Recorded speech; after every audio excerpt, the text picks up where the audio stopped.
दोस्तों 1992 में एक किताब आई थी by the name of your money or your life by Vicky Robin and Joe Dominguez which became a best seller and inspired thousands of people across the globe to achieve FIRE। जी हाँ, ये वही किताब है जिसकी वजह से ये term fire आज इतना ज्यादा फेमस हो चुका है, जिसका मतलब होता है फाइनेंशियल इंडिपेंडेंस, रिटायर अर्ली।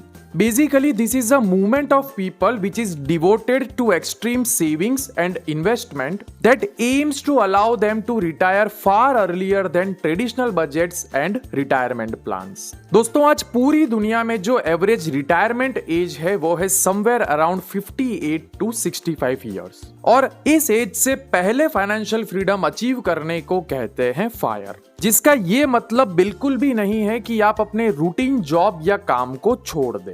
देखिए, इस वर्ड के पहले दो अल्फाबेट्स का मतलब होता है financial independence and this must be your primary goal. अब अपने आप को फाइनेंशियली इंडिपेंडेंट कहने के लिए you require enough corpus to take care of your daily living expenses till you are alive on this planet, जिसके बाद आरई यानी कि retire early should always be secondary. दोस्तों मजे की बात यह है कि साइकोलॉजिकली फाइनेंशियल इंडिपेंडेंस अचीव कर लेने के बाद आपको पैसों के लिए किसी की भी गुलामी करने की जरूरत नहीं पड़ेगी, फिर चाहे वो आपका खड़ूस बॉस हो या आप खुद ही क्यों ना हो। लेकिन वो कहते हैं ना कि कुछ पाने के लिए कुछ खोना पड़ता है। सो यहाँ भी फायर अचीव करने के लिए आपको बहुत कुछ खोना पड़ेगा, जैसे कि आपकी सैलरी। अरे नहीं, घबराओ मत, मुझे आपकी सैलरी नहीं चाहिए। मेरे कहने का मतलब यह है कि आपको आपके मंथली सैलरी का मिनिमम 60 to 70% सेव करना पड़ेगा और उसे इन्वेस्ट करना होगा इन्फ्लेशन बीटिंग इंस्ट्रूमेंट्स जैसे कि stocks, equity mutual funds, real estate etcetera में।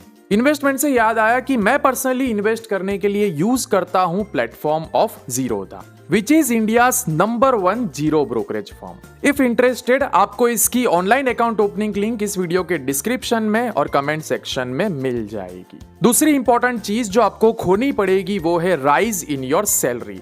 जी हाँ, आपका इंक्रीमेंट। दोस्तों यहाँ एक चीज आप अच्छे से समझ लीजिए, महंगाई इसलिए नहीं बढ़ती क्योंकि आपकी सैलरी बढ़ती है, बल्कि क्योंकि महंगाई बढ़ती है इसलिए हमारी सैलरी भी बढ़ती है। And the same is required for our investment also, because inflation is eating the real value of your investment and its purchasing power. इसलिए ईयर ऑन ईयर हमें अपनी सैलरी के साथ अपनी इन्वेस्टमेंट अमाउंट भी बढ़ानी चाहिए in order to maintain the purchasing power by consistently beating the inflation.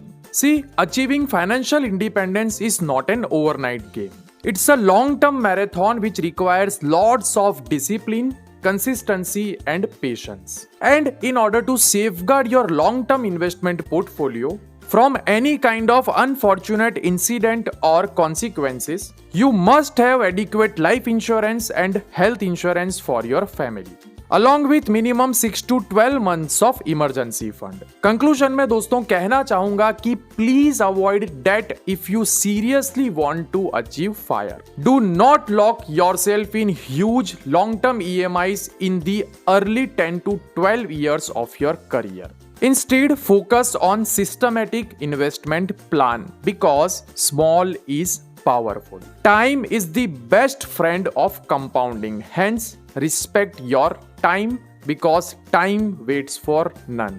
Avoid unnecessary use of credit cards क्योंकि ये आपकी स्पेंडिंग हैबिट्स को बहुत ही ज्यादा खराब कर रहा है। Always remember, being wealthy is more important than being rich. Believe me, luxury, comfort, lavish lifestyle can wait and can definitely be enjoyed later. Your present will decide your future. किस्मत के भरोसे बैठने से अच्छा होगा कि हम अपनी किस्मत खुद लिखें। And last but not the least, earn, save, invest, repeat is the only mantra to achieve financial independence and retire early. अगले वीडियो में हम बात करेंगे कि फायर अचीव करने के लिए एग्जैक्टली आपको कितने पैसों की जरूरत पड़ेगी। तब तक के लिए keep educating yourself, happy investing, जय हिंद।